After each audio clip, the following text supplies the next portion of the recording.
my CryptoComics compatriots. How are you doing today? Today we have as a special guest, Jiba Molei Anderson. Now, you've worked on some pretty cool projects. I gotta say, Horsemen is pretty out there. I love it. I love it. Tell us about yourself. Well, I grew up a poor black child. No, I'm kidding.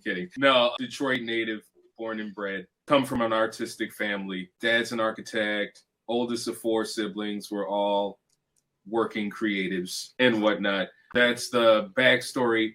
The day story is I am an illustrator, writer, designer, and educator, and also the publisher of Griot Enterprises and the creator of its flagship title, The Horsemen, and also the curator of the 4 pages, 16 bars of Visual Mixtape anthology series, which is an anthology series focusing on independent works from creators of color. And actually currently the last days are winding down, and by the time they get this, it's like I'm putting together the roster for volume 9 of this anthology series. So this is like the second to last volume that I'm going to do for the foreseeable future. I wanted to get this series to 10 books showcasing the living history of the Black comics movement, of like Black folks and other people of color making comic books in the indie space, and just showing where the true diversity of comics, where it's at, because it's not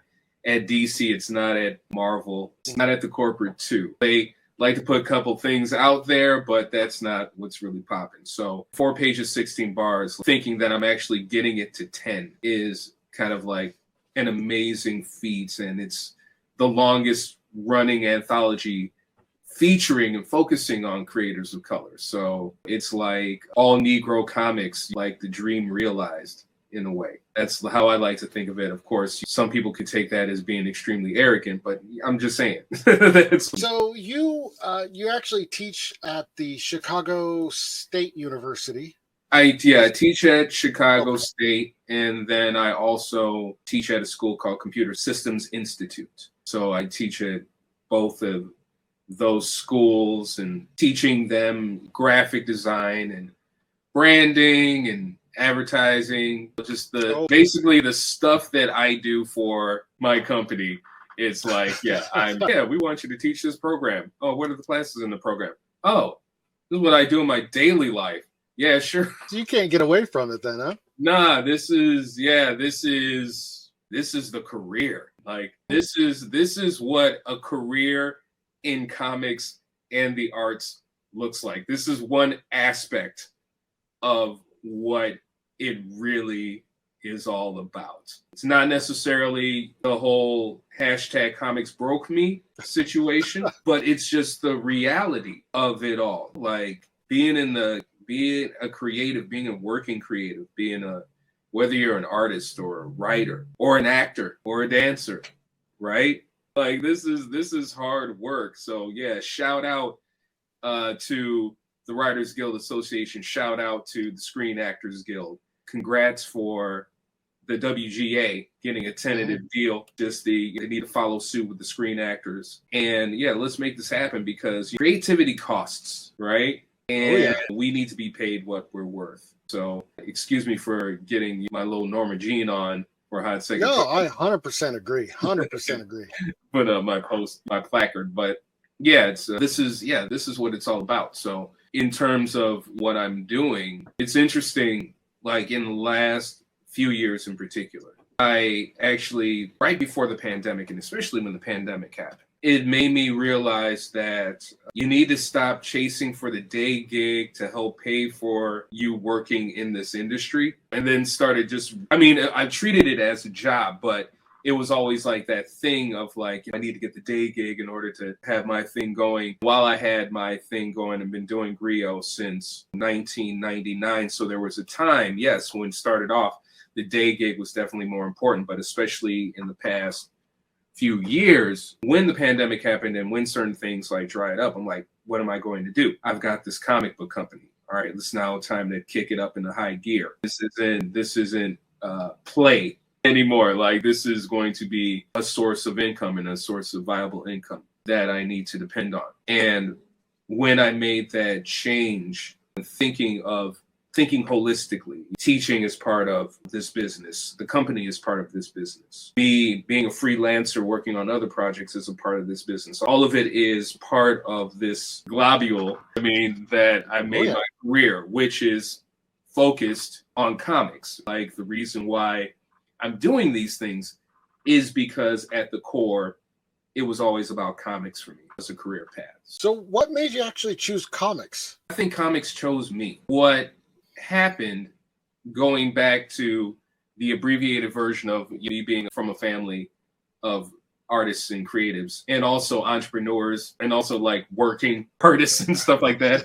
So going back to my dad, I just told this in my class this morning, but I call myself drawing since I was 5. My parents would say that it was earlier, but drawing was always a thing for me. My dad, I was a big fan of the Batman television series as a little kid, because, not ashamed to say, my beard gives it away, I'm not in my 30s. So where am I?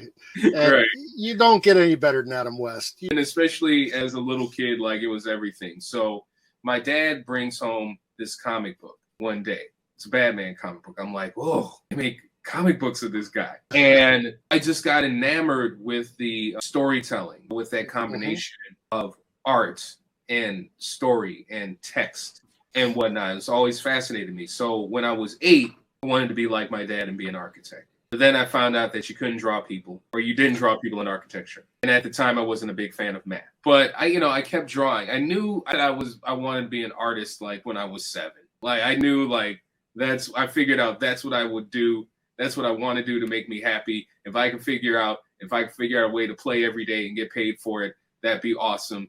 Drawing was that for me. So wanted to be an architect like my dad. Didn't like the fact that I couldn't draw people and math. So it was around the age of 10, I said to myself, I was like, you know what? I want to make comic books. And when I say I want to make comic books, it's not that I want to draw Batman or the Avengers, stuff like that. I was like, no, I want to make my own comics. And that just became my mission statement. That was the driving force. Me taking art classes, me going to college at University of Michigan, me getting my master's degree at the School of the Art Institute of Chicago. Like, all of that was in service to ultimately create comics. Along the way, picking up skills that were translatable to other, to other fields and whatnot. Oh, yeah.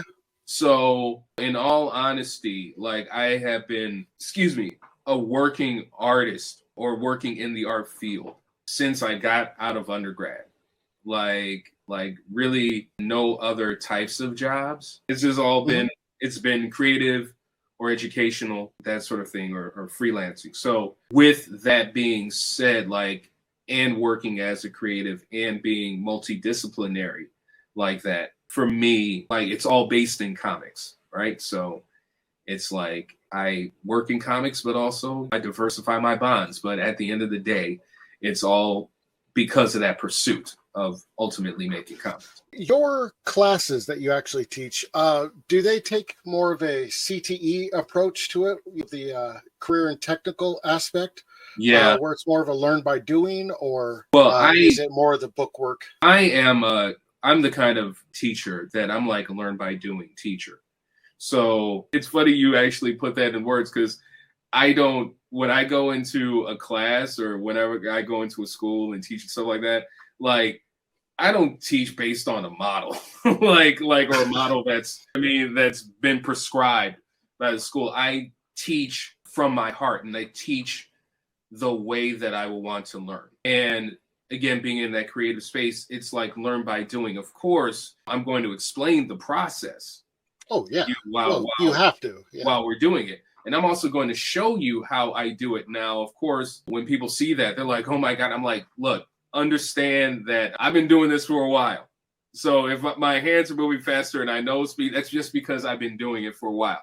Don't worry about that. Like, worry about what I'm showing you. And then when we start learning by doing, then I'm going to walk with you. I'm going to check up and see where you're at and where I need to take you or need to direct you, if that makes sense. That's the kind of teacher. It 100% does. Model myself after the teachers that I've had and affected me in that way. And that's how I developed my teaching style, because teaching is a performance. Part of it is that it's a performance, right?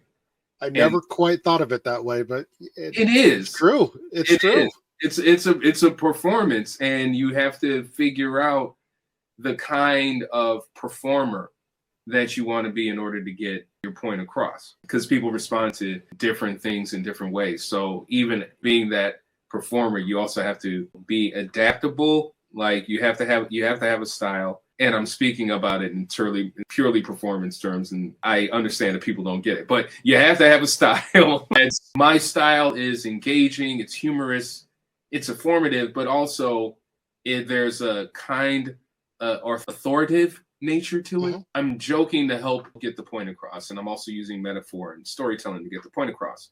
But also keep in mind that, I do know what I'm talking about, right? So just come along for the ride. You're going to enjoy it.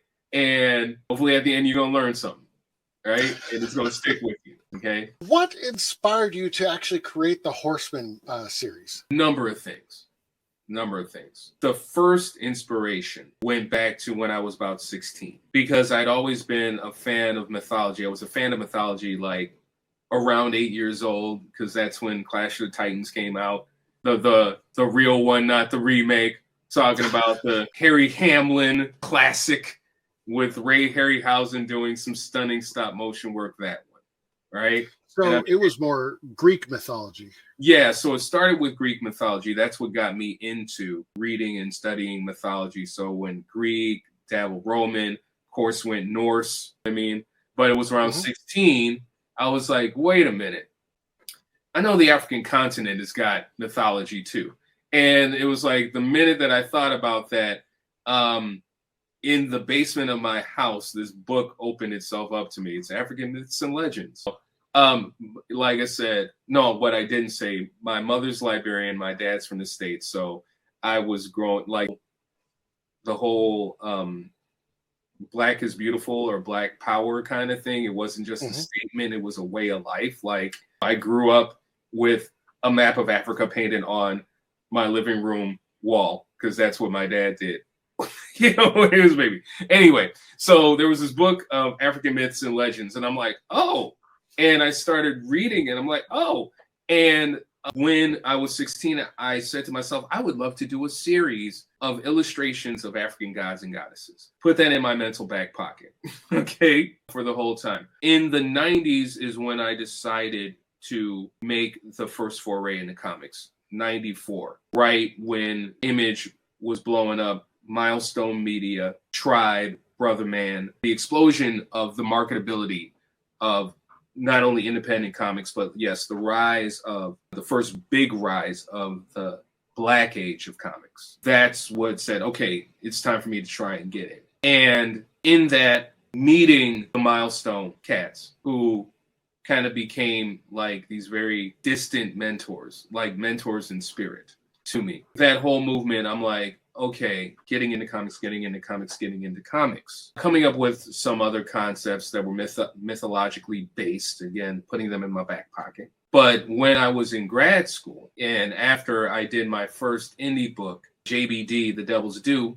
written and created by Lamorris Richmond, I decided, okay, yeah, I did my first indie book, and it was myself and my man, Kenji Jumani Marshall, and another cat, Michael Larson. And again, the height of the indie movement, we were like, okay, let's form a company, right?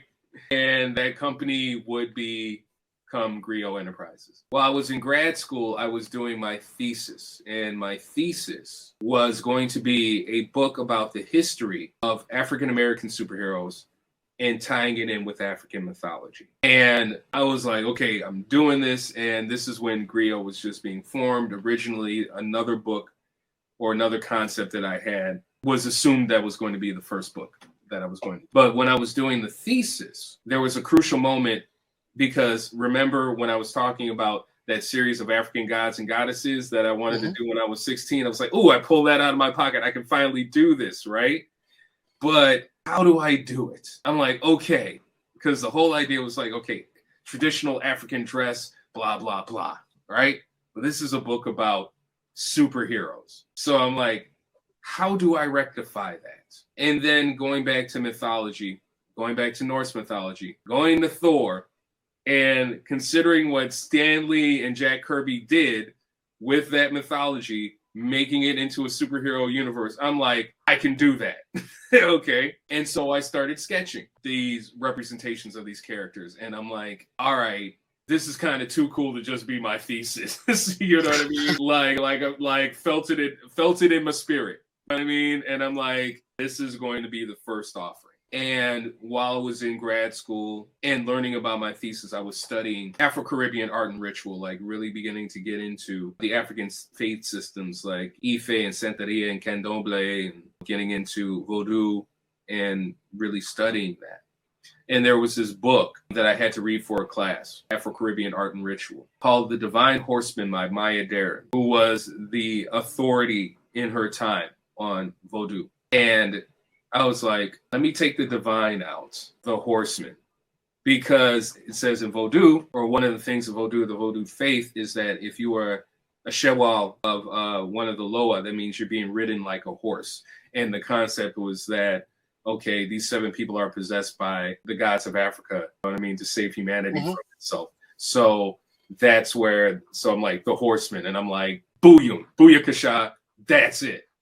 And I was like, yeah, let me run with this. So that's how it was, a process of having some good ideas, right? And just not knowing where to put them, but they were always in the back of my mind. And when the time came, my brain was one hell of a slow cooker. And so when it's time to come out with my first book from Griot Enterprises, it was like, ding, chili's ready. Like all the ingredients came together, and yeah, that's how it came about.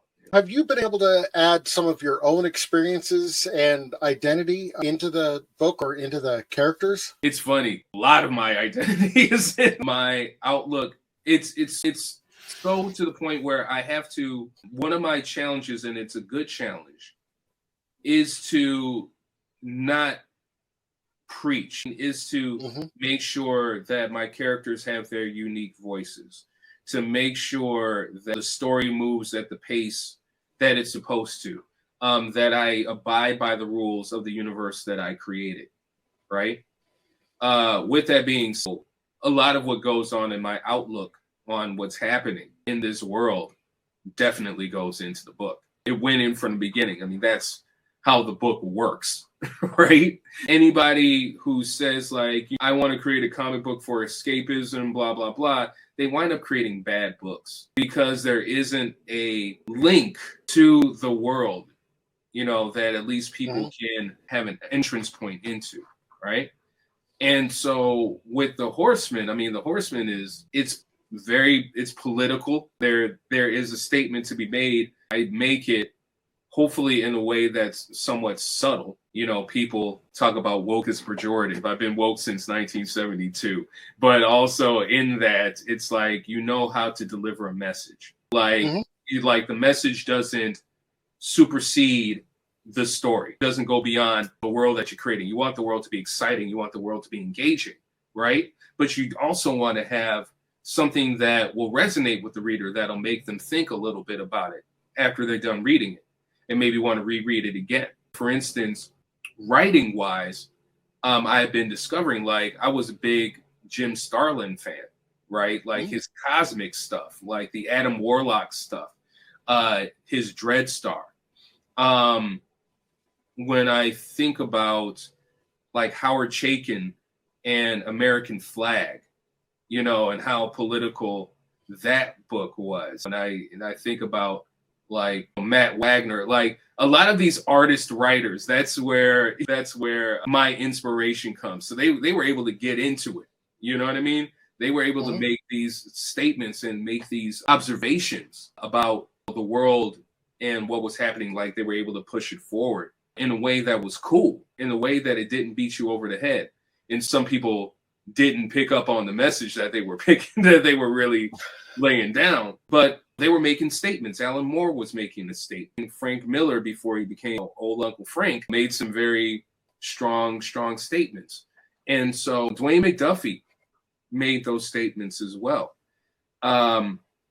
So that So those were the writers that influence my writing style, is to be able to make that statement, but also create an engaging story so that people who may not get that message are still like, oh, word up, these are 7 cool, black superheroes going to here, record shop and changing the world. That's dope. You know what I mean? So walking that balance, right, is the biggest challenge. But it's a challenge that I enjoy, and I do like bringing myself and bringing my culture into my work.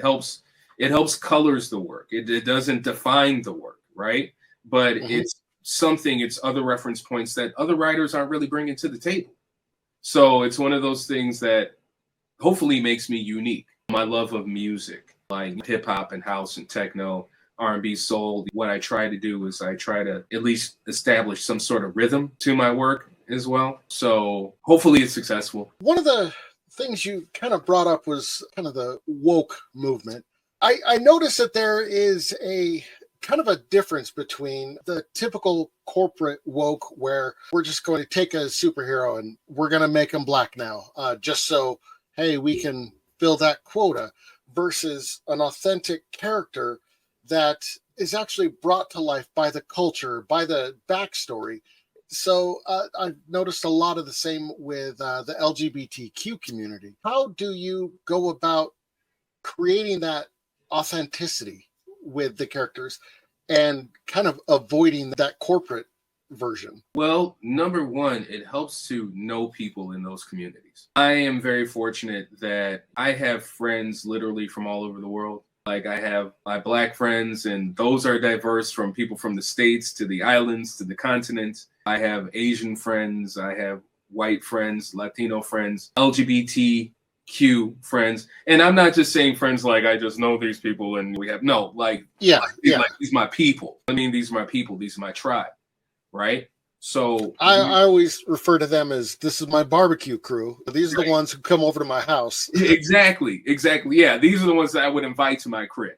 You know, and so I write them with respect. And another thing too, if you think about those descriptors, black, Latino, white, Asian, so on, those are not the sum total of their identity, right? That's just an aspect of who they are. Like, what's important is who they are as a person, and writing the person as opposed to writing the quote unquote identity. Now, what also helps is that when you do have those friends from those diverse backgrounds and whatnot, and they are really your friends, you get to see the little ticks and nuances, you know what I mean, of like the language and the culture and stuff like that.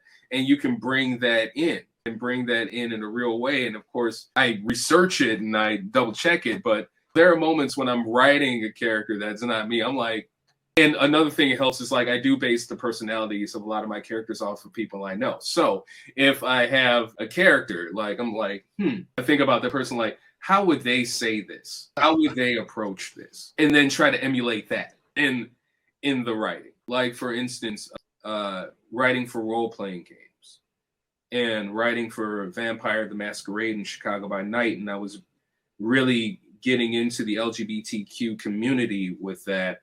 And I was also bringing house music, Chicago house music, into the world of Vampire. And I'm a part of that community. I'm a big part of that community. And I was like doing things like vampire drag houses and stuff like that. So there was characters that I created. Like, there was one character that I created, a vampire who was, she was the mother of the house of Mama Walde. And her name was Francois Mama Walde. So she's a drag queen. So in terms of her visual, I based it off of my cousin. She may get mad at me, but she's still fierce. So I based Francois' visage off of her, right? But her personality, I based it off of my dear departed Uncle Ronnie, who was gay and not gay and out there, out and proud, right? So when I was writing Francois, I was just like, okay, Uncle Ronnie, talk to me. You know what I mean? Like, let's go. Like, let's get it. Yeah, and that's how you keep a voice authentic, right? So it helps to know the people that you're actually writing about. And it also helps to, like, if you don't necessarily know, like, do the work, do the research, but do it honestly. And don't forget that first and foremost, you're writing a person. It's like, you're not writing a black person. You're not writing a woman person. You're not writing a transgender person. You're first and foremost, you're writing a person. All that other stuff is like window dressing. If you think about it that way, it makes it a lot easier. How do you balance the storytelling with the visual aspects or visual elements of your comic making process? It's all filtered. So when I tell you illustrator, writer, designer, right, the multidisciplinary thing, right? You do everything. Yeah, the writer and the illustrator all filters through the designer. Getting my master's degree at the School of the Art Institute of Chicago, my master's degree was in visual communications, which I say is just a fancy word for graphic design. My understanding, or how I break down graphic design, is the synthesis of image and text coming together to create a new message. And I'm like, what more perfect example of that is comics? The way that I approach it is a graphic designer. Like, sometimes I'll write before I design. A lot of times, like, the first thing that I do, like recently for the past couple of projects, what I did, especially with my last one, The Dark Kingdom, is like I designed the panels first. Like, working with Photoshop and stuff like that, it's like I've taken my analog process and I moved it digital. So I'll actually have a template that's like an art board, like a griot art board, and then I'll throw my grid and my perspective on it, and I'm like, okay, here we go. Then I start making boxes and shuffling boxes, and I'm like, okay, that's a nice shape. While I'm doing that, in my mind, I'm also beginning to fill those boxes with images, okay? So it's like, almost in a way, I'm like thumbnailing in my mind. It's like that scene in Mo Better Blues where Denzel Washington's character, Meek Gilliam, is practicing, but he's not actually blowing the horn. It's like the whole 360 shot, and he's like doing this. It's like he's practicing in his mind and stuff like that. When I saw that, I'm like, yeah, that's kind of how I think. So that's what's going on in my head. So I'm thinking to myself, okay, I need to create this image, but what's the story? What am I creating these images for? In my mind, it becomes like the cinematic thing, like staging the scene, like what's happening, what's the general story on this particular page, like what's going on here. It's like, oh, okay. So, all right, I got, for instance, my characters, I got Skin Tight and Cold Dust, my female commie buddy team. They're super spies. What's going on? Okay, there's a scene in Monaco. Like, yeah, okay, because it's the 80s, Monaco, right? Okay, so, all right, normally this is Cold Dust territory because she's more of the glamour one, where Skin Tight is more of the kick-ass, 6'1", like chocolate Amazon beauty. Okay, but roles are reversed, all right? So instead, it's Skin Tight that's at Monaco. You know what I'm like, coming up with search, like she's at Monaco. And all right, because she's uncomfortable there, but she's like just dressing nice, like looking bad, right? Okay, so she's there, hating it, looking fabulous. So what's happening with Cold Dust? What's going on with Cold Dust? Oh, I know. Okay, what happened is like they actually switched assignments. So while Cold Dust normally does the glamour shit, Skin Tight is usually there beating dudes down. So that's what Cold Dust is doing. She's like in the middle of like the whole like warning, alert, henchman, while Cold Dust is doing her reconnaissance, and it's all leading up to the chief, the evil African megalomaniac, because this is a spy movie, by the way. Like, you know what I mean? And all that stuff. So all of this is playing in my mind. Once I get that story down, then I'm like, word, okay, this is what I need to put together. And then the last bit is like dialogue. Okay, so what are these girls actually talking about while what's going on? Because I want to do a counterpoint to the action a little bit. So I'm like, what's going on? Oh, they're having a little girl talk while stuff is going on. So it's kind of like, so you said like Skin Tight's in Monaco. She's like, Monte Carlo, like, I hate this place. Like, why am I here again? And Skin Tight is like, well, you're here because number one, we decided to switch assignments for shits and giggles. Number two, former Cold Dust agent Bad Bitchovich is in Monte Carlo, and I can't be in Monte Carlo. Okay? Oh, And by the way, are you wearing the dress? And it's like, yeah. She's like walking bad, gorgeous sister, you know what I mean? Just, but hating everybody. And she's like, yeah, so anyway, what are you doing? We switched. It was like, oh, bam, beating somebody in the lair. I mean, like, throwing the Mongoose's plants, like somebody tripped an alarm. And then Skid-Tie's like, oh, Colt, henchman? And she's like, yeah, henchman. What's also happening? Oh, yeah, the dude that Coldust is beating down, it's like, stop, okay, you win, damn, all right. And then it's like, Coldust like, wait a minute, is that Claude? Like, so she knows him, she's like, if it is, hit him again. And then, oh, wait, hold up, girl, I gotta call you back. I got eyes on the chief. Yeah, try not to die. All right, bye. And then, and scene. So yeah, that's kind of my creative process. It starts as a design problem to solve, right? And then I think about the general beats of the story, like what's happening within this platform, in this grid. What kind of story that I'm trying to tell? And especially with the Dark Kingdom in particular, like these are like one-page comic stories introducing the concept while further talking about the concept in a prose format, because this all came about from writing from role-playing games.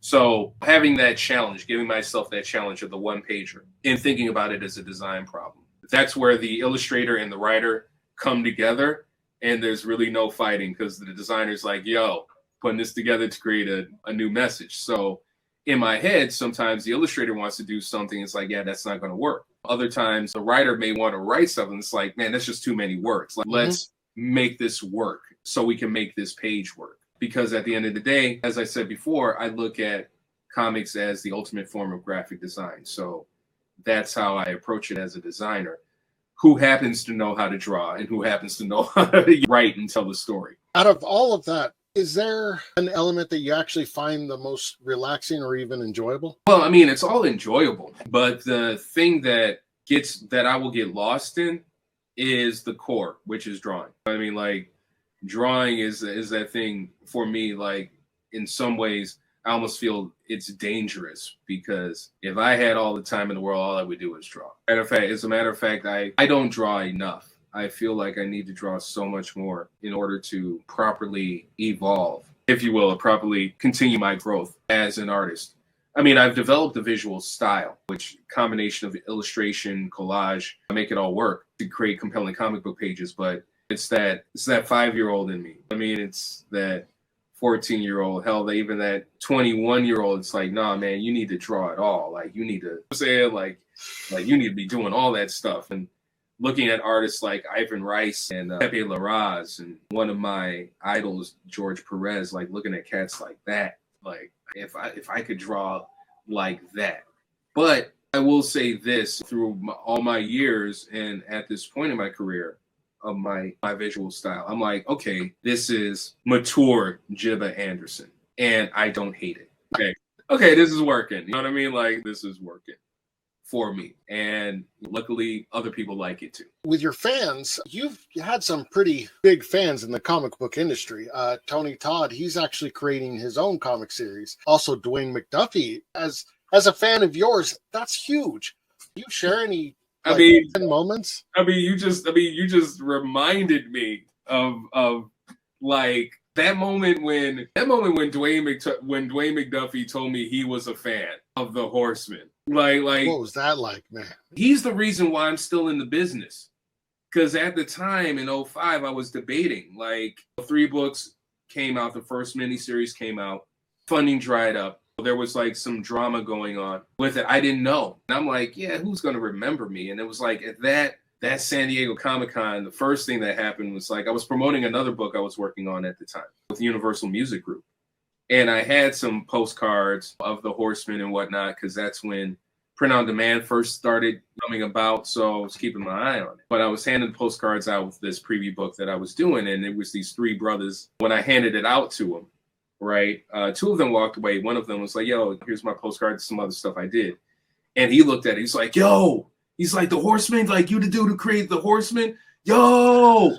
And he ran to his boys like, no, you need to come back. Like, the creator of the Horsemen is like right here, yo. And I was just like, y'all remember me? Like for real? Okay. The Dwayne McDuffie moment came like about an hour after that. This was when he was doing Justice League Unlimited. So it was like, man. And he was on the floor.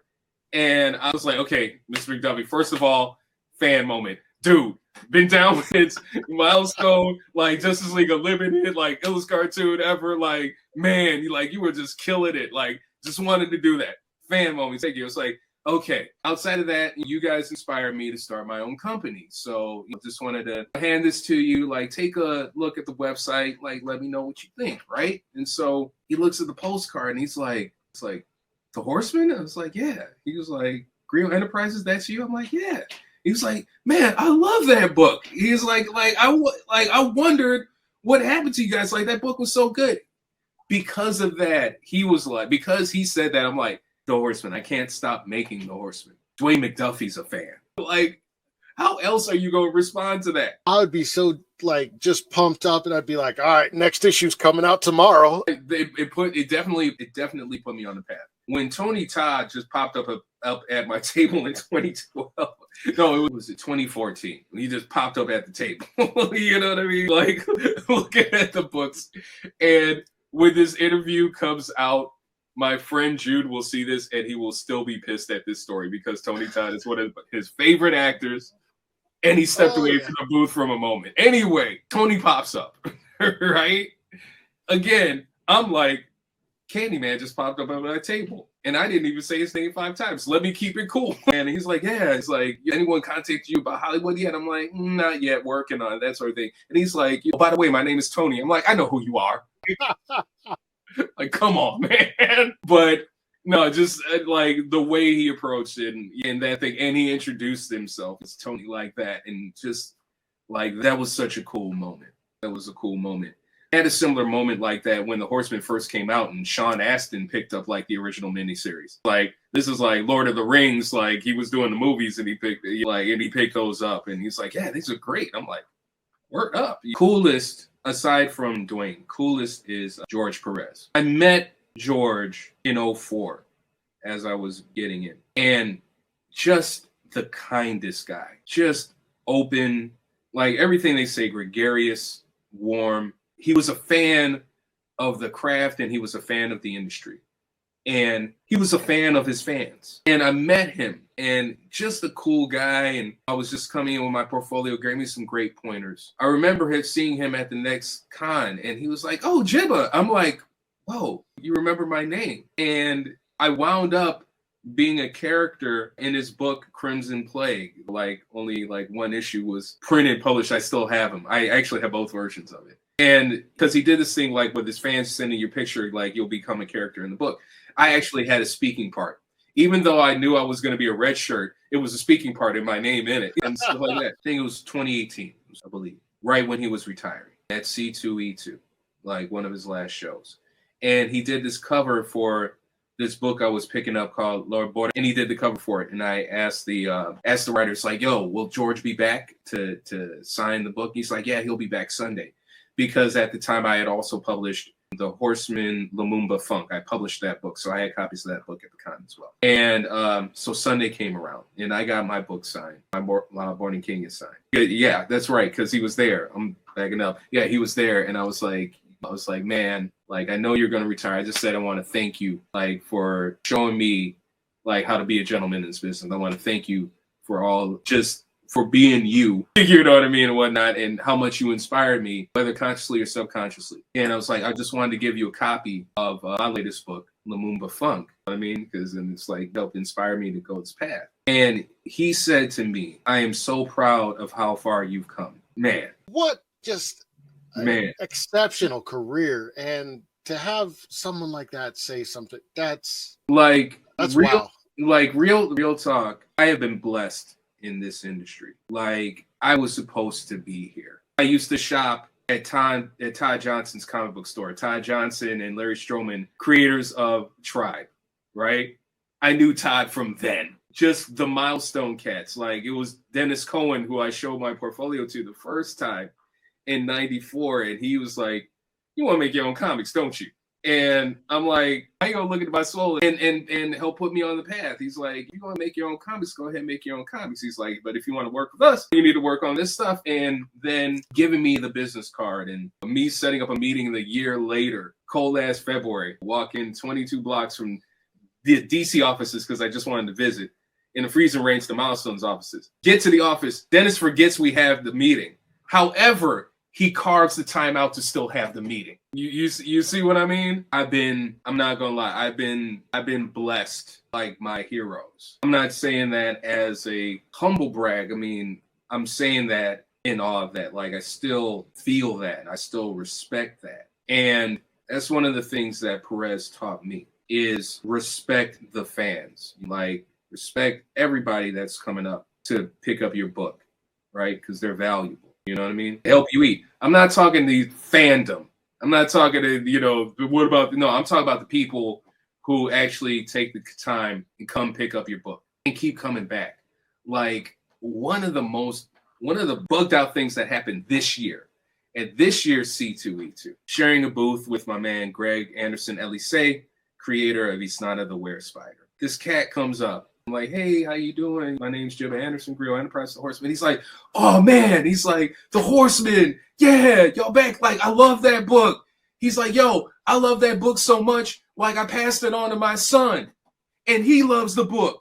He loves the book so much, he passed it on to his son, and he likes the book. And then he's like, hold up, son, come over here. The creator of the Horsemen is right here. And his son was at the con, and I'm like, yo, like my comic book is now like a family heirloom. Like, yo, that's crazy. Well, crazy. Your comic was put into the Smithsonian. That's another crazy. Well, you say it's not a family heirloom. Come on, it's in the Smithsonian. Yeah, now I'm Black History. Yeah, I mean, like, I officially am a Black History question. That's another. I mean, that again, that stuff.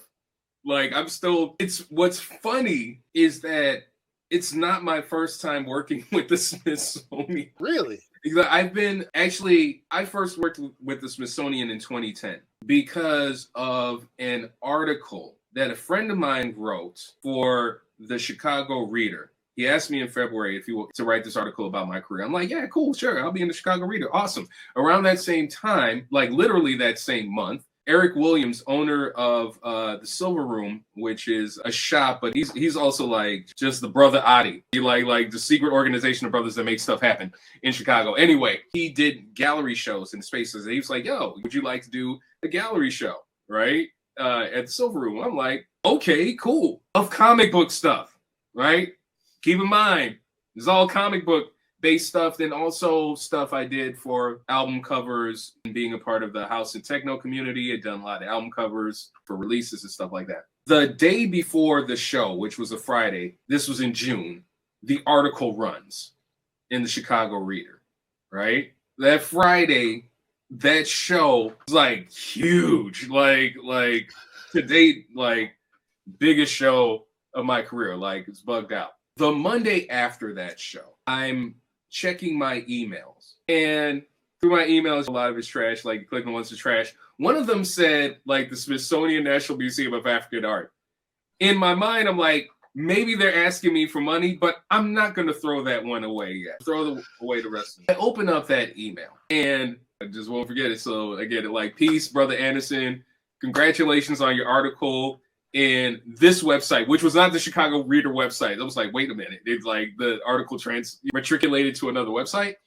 And then secondly, she was like, we would like for you, if you don't mind, it's like, we would like for you to come to like the Smithsonian to talk about your comic book, The Horsemen. Like, would you be open to that? I was like, so first of all, I'm like, where's this article? You know what I mean? Where's this website?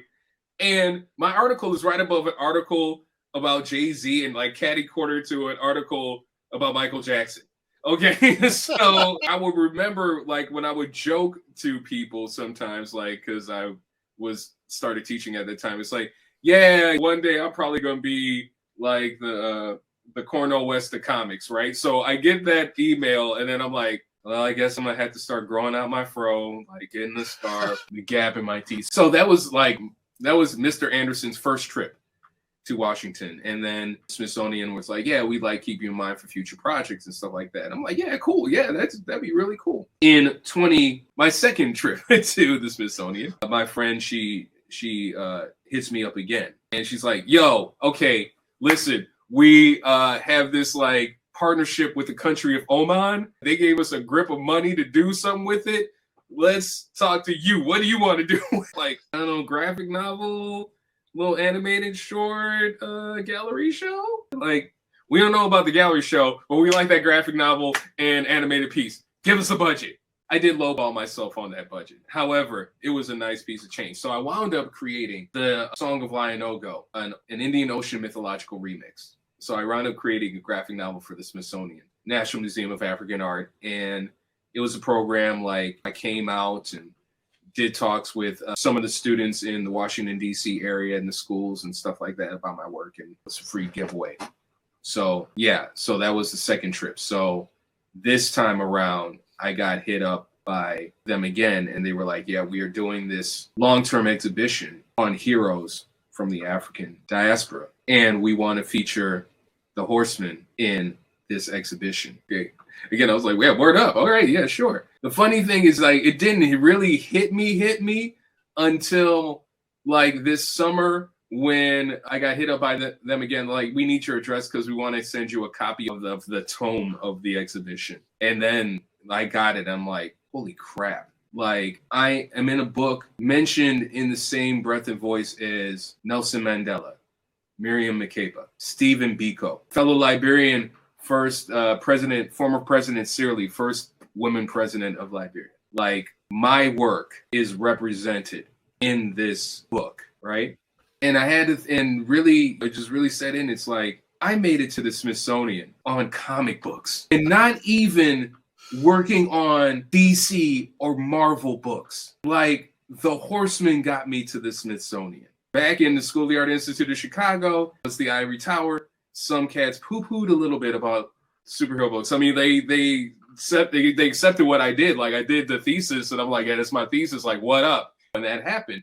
But for those who did quite a harumph, it's like, you know, I got into the Smithsonian on your harumph. Oh yeah, and we still run into a lot of that where people are like, it's a comic book, it's not real literature. But it's like, but I'm in the Smithsonian though, so yeah. Like, I guess I got one of the biggest jokers in that game of spades. Is like, what you got to counteract? I gotta ask though, your mom was a librarian. No, she's Liberian. From the country. Oh, forget I said. Okay, my bad. I misheard. I'm sorry. Yeah, she's Liberian, from the country of Liberia. Yeah, sorry. That'll end up in the bloopers. Woo. No, that's all right. That's all right. No, my mom is not a librarian. She was a social worker. She's now retired. Oh wow. Okay. Yeah, but on her side, like, her artistic thing comes forth in making clothes and like she makes her own clothes and does things like make scarves and whatnot. Hell, she was one of my first clients. She put me to work painting faces on t-shirts that she would later embroider with like African fabrics and give them headdresses and stuff like that. Like, I did that instead of getting allowance. So I was working, hustling that art from an early age. So in terms of the entrepreneurship, you can thank my mom for that. I want to make a t-shirt like, some people slang rocks, I slang art. So yeah, so that's my mom. All right. But what was the question you were going to ask before? Like, what did they have to say about me being ending up in the Smithsonian? That's, I mean, having that like successively kills my mom ever asking me, why don't you work for Disney? Like that, like that right there put that whole thing to bed, because she was a Disney fan coming up, right? So like, her whole thing, so even when I was doing the comics, like, would you ever think about working for Disney? Would you ever try to sell your property to Disney? And I'm like, no, I know the history of comics. No, like, they don't want this. I'm not gonna give it this. Plus, they got Marvel. They straight. You're like, yeah, like they good. But being in the Smithsonian, yeah, that effectively, like, I don't hear that. Now it's on the mission of raising funding to shoot the pilot for the Horsemen animated series. I can officially like talk about it now because that's the next part of the mission. So I have been talking to people in animation and stuff like that, and they need a pilot. And so I need to talk to my agent about some things, and we need to start, I need to start putting stuff together to try and raise funding to shoot this pilot. That's the next phase. And this is where spending time in the theater and my love of music is really going to come into play. So this is and the DJ thing. So it's like, all right, now it's time for me to go back and tap my other peoples, go back to the music industry and talk to my peeps in there, my actor friends, you know what I mean? Like, and that sort of things. It's the next stage of the evolution, but it's going to take fun. So at least now, talking with some of my people, at least it's now I have a goal, and now there are tangible avenues to get to that space, or more to the point, I will soon have the visualization of those tangible avenues, so I can know now how to next operate and how I need to move, in addition to other projects that I have going on right now. So yeah, so that's, yeah, it's real. The Horsemen, Ben had a theme song that I put together. It's dope. This allows me to further flex like the whole DJ, now director, going back into the, like I said, the acting, the theatrical part as well. So it's another part of the comics. You know what I mean? It's another part of being a creative, and again, being multidisciplinary, right? In the immortal words of Wu-Tang Financial, you got to diversify your bonds. So with this pilot, are you possibly going to at least reach out to maybe Tony Todd to see if he'll voice the character? I mean, that's a real possibility. You know what I'm saying? Like now that you mention it, yeah, that's a real possibility. There are also other people that I'm definitely going to be working with. One of them is a good friend of mine. We came up in high school. We came up through high school doing theater together. At U of M, we did theater in college. Then he went to Juilliard, and then I went to the Art Institute.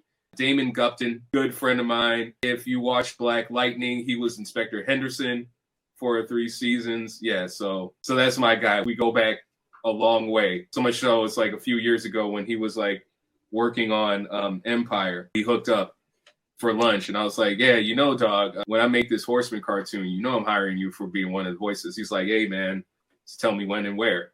So I'm holding him to it. We don't schedule it in. You know what I mean? Nice. Yeah. And I mean, that's one of the cool things is the fact, like I said, having real friends who are creatives in this industry or in other industries, you know, and seeing them grow and seeing them have success and celebrating their success. And also knowing like they've done the same to me. And if there's a situation where I can put the word out, I'm gonna get a response and a positive one. That's one of my goals, is to really get back into, not really get back into, I'm already in it, but to share this creative cauldron with people that I came up with. You know what I mean? We've been through our things. We've been through our journeys. We're on our journeys as creatives, and it would be nice to come together, converge at this moment, and do something really cool. Keep it going. So that's a goal for me. It was a dream, but you know, that's definitely a goal for me. One thing I've noticed about Horsemen, it doesn't seem like you're chasing the next kind of genre, or that Hollywood cliche or anything like that. It's very authentic and kind of to itself. Where do you see the comic book industry going, and kind of how does Horsemen fit into that? The industry is actually fine. Like, if you think about comics themselves, if you think about the art and not just focus on the corporate too, like comics right now are really, really healthy, right?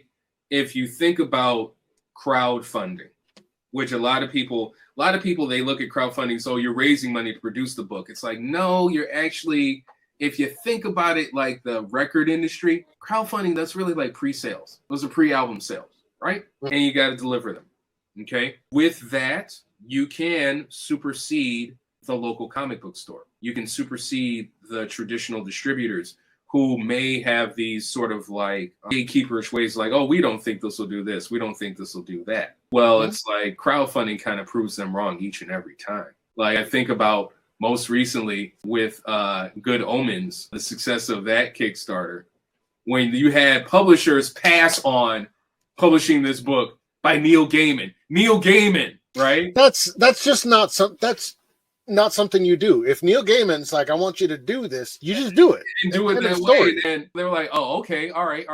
We're going to put it on Kickstarter right quick.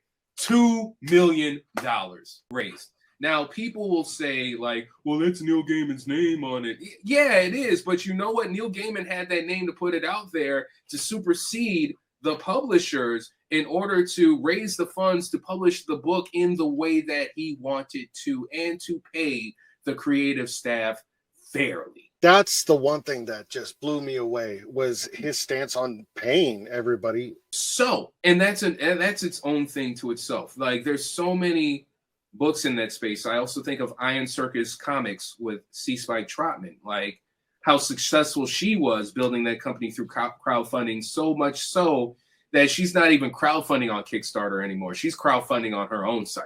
I mean, because she built up her fan base to the point where she can do that. So in terms of where comics are going, like that aspect is fine. Where the corporate two are going, who knows, right? Because really they're now just IP farms for the films and movies as such. I would say that DC Comics understands a little bit more that they're a comic book company, still a little bit more so than Marvel at this point. Maybe that's just because I think the more interesting stories right now are coming out of DC and Marvel, but the most interesting stories are coming out of the indie space. And wholly agreed. Great. And everybody's got their own thing. Like I talk about Isnada the Were Spider. I could talk about Crescent City Monsters. I can talk about Tuskegee Heirs or Stranger Comics. You know what I mean? And how they started, like, or Unique Studios, right? Like they all started out with their own thing. I mean, been very successful at it. So where is the Horsemen in all this? Where is Griot Enterprises in all this? Well, Griot Enterprises is officially part of the second wave of the Black Age of comics, which have now become, and I coined the term Black Comics. We're definitely the second wave. We're definitely the ones who came up after Milestone, Brother Man, Tribe, Malcolm 10, those types of books, right? We're in the same space that Cats, and I'm definitely in the same space or of that generation, of that crew of like when Sanford Green came out, when Kari Randolph, Scotty Young, you know what I mean? Like part of that group. In terms of like that little niche in Black comics right now, it's like, yeah, the Horsemen, like some people have called it legendary. I'll take that. You know what I mean? Like, you know, I mean, I've been getting used to it at my age now. I'm like, okay, fine. You know what I mean? I'll take that. What that just means for me, though, is to keep it going, keep bringing the new, keep staying as much as possible, keep staying ahead of the game, like looking forward, not looking backward. Because that's the reason why I've been around as long as, you know, Griot has, is because of like looking forward. And also it's been out of necessity. Like once Diamond said, oh, we don't think we'll carry, you know, the Horsemen, when tried to bring it back in 09, when in 02, it's like, oh, but, you know, first and second issues hit your top 300 list 2 months, you know, 2 months we were there. Yeah, okay. So it was out of necessity. Print on demand, you know, became the viable option, right? And crowdfunding, once I really understood how to do it and, you know, what it was, I'm like, oh, so that's how we operate.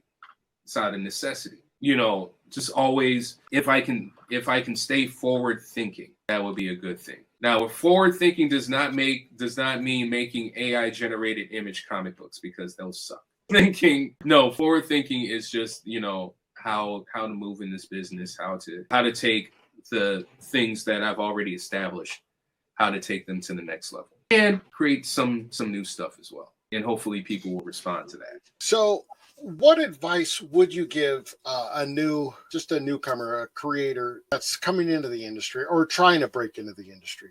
Okay, couple things. Number one, don't chase anybody else's success. Define success on your own terms, not anyone else's. Number two, create from your heart. Don't create from a perceived audience, because honestly, you have no audience starting off. The only audience you have is yourself. So create from your heart. If you create from your heart, that's going to resonate. And other people are going to feel that. And number 3, diversify your bonds. Meaning that what you do is a skill. And it can be implied in many different arenas if you think in those terms. As much as I love comics as an art form, comics are not the end-all be-all in terms of making money as a creative form. It can't be, right? It can't be. That's why, again, it helps to be multidisciplinary and that sort of things. But as I said before, comics are the root of who I am as a creator. And so that's always going to come through, right? And that's what resonates with people, and that's why people seek me out to do their other stuff, and fans seek out or discover my work, right? Oh yeah, and that's the final thing. It's like, once you do enter the game, you know what I mean? Respect the people who buy your work, right? Because what is it? A little brother in one track, they say, I don't call them fans, I call them life supporters, right? I like that. Yeah, that's no, it's not on The Way We Do It. It's the track that they did with Mos Def, but the way we do it is another track where they talk about like just respecting their fans, because that's how we eat. You know what I'm saying? That's how we eat. And so it's like, yeah, don't worry about fandom, but respect your fans, because fandom and your fans are two completely different things. Like, fandom hates, fans appreciate. I've never really thought of it that way, but it does make sense. But you think about, like, people they say, like, you know, I'm part of a fandom, like, hate on everything that comes out. Yes. Before they see the first trailer, right? Like, new Superman is cast, and they're like, oh, that's terrible. That's not gonna work. Dude look just like, dude fits the template. Like, man, they've said that for every character in like every book movie since. Right, and here's the thing: while you're complaining, like, the best Superman is on Superman and Lois, but nah, y'all don't watch the CW because, you know, that's teen dramas and stuff like that. And man, I love that show. That show, man, come on, man. They redeemed Steel in the first episode. Oh yeah, from that horrible, like, they wiped that should kill them, right? They did Doomsday better than Batman v Superman. That's facts. You know what I'm saying? Yeah, that's facts, right? But fandom is like, no, it's on the CW. Fans, however, are like you and me. It's like, yo, you know what I mean? Like, that's Superman and Lois, yo, because we appreciate what these creators are doing to help entertain, right? Not based on our expectations of how it should be, but accepting what they're giving us. Now, if what they're giving us ain't working, we're going to talk about it, i.e. the Flash movie. Whew, again. I still can't talk about that movie. Everything that movie tried to do, the series did better and with a quarter of the budget. I will say this. The one thing that the series never even tried to do, thank God, was they never put a baby in a microwave. That's all I'm saying. Word, yes. That's all I'm saying, man. Right. Why? Because they had class. My daughter was sitting right next to me. She was like, no. Like, yeah. The less we say about that, the better. So, and I don't call it the Arrowverse. I call it the DCW because that just sounds better. They did Crisis on Infinite Earths with basically a high school play budget, but they did Crisis on Infinite Earths. When they first announced that, I remember I was so giddy, and everybody's looking at me like, what's your problem? I'm like, shut up. They did that. Like, DCEU, like, come on. And now, after all of that time, Zack Snyder says, yeah, they rushed to put it out. I'm like, you think? Like, I knew that the minute they announced, like, but there's some people who fandom will die on the hill of, like, restore the Snyderverse. Hey, like. Hey, there were a lot of elements in the Snyderverse that I loved. I really did. First off, the casting, except for Lex Luthor, the casting was amazing. Yeah, but here's the problem, okay? I'm going to break it down like this was the first time that you would see the DC Trinity on screen together. The first time. I'm watching that movie, 90% of the movie, I'm watching, like, the only moment. 100% agree. 100% agree. The only but the casting was good. Right. The only moments I smiled was when Wonder Woman came in there. aside from that, the story was a horrible mashup of The Dark Knight Returns and the death of Superman. Zack Snyder wanted to make The Dark Knight Returns. He was coerced into mashing it up with the death of Superman. And it showed. That's the problem with so many comic book movies, is they're taking like, what, 80 years? Look at Green Lantern, right? That was another thing where I'm like, don't get me started on that. I made the biggest mistake when that whole generation, their Green Lantern is Jon Stewart. I mean, no slight on Ryan Reynolds. I mean, Ryan Reynolds knew himself, like, yeah, this movie's trash. That's why he killed himself in Deadpool too. But he would have made a perfect Kyle Reiner. Yeah, he would. Yeah, he would have made a perfect Kyle Rayner. Yeah, it would have been better if they trusted the franchise and split the movie into 3 movies, because they tried to jam a trilogy into one movie. Exactly. It should have been years of history. It should have been like first movie Hector Hammond, and we find out about Parallax. Second movie, they go off to Oa, and you see the Guardians and stuff. Like, third is Sinestro, but you mash that all up and you get Sinestro as a stinger. That never comes to pass. And also, you're like, how did he get the yellow ring? Like we don't even see that. Like, nah, man, nah. Like they just rushed it. I mean, that's the thing. Marvel did it right, and say what some people want to say about Marvel. Like, Marvel respects their source material. Yeah, and they used to. Well, where do you think? I watched the new Thor, man. Come on now. Here's the thing about that. Thor. Like, I don't hate it. Actually, one of my former students said it best, right? If they said that, because that whole movie was narrated by Korg, all right? If they said that Korg was an unreliable source, I mean, for the narration, because that's all through his eyes, right? So that's where the whimsy and the comedy really comes into play. And my student did make this point. It's like, if they just like had a scene where they had Korg telling the story again, I think that would have helped the movie a little bit more tonally. Okay. I do it. I agree. I agreed with that criticism, other than, oh, it just sucks, it was too funny. Again, he was one of my former students, so he knows how to talk about it. You know what I mean? And he pointed that out. I'm like, okay, I'll buy that criticism. That makes sense.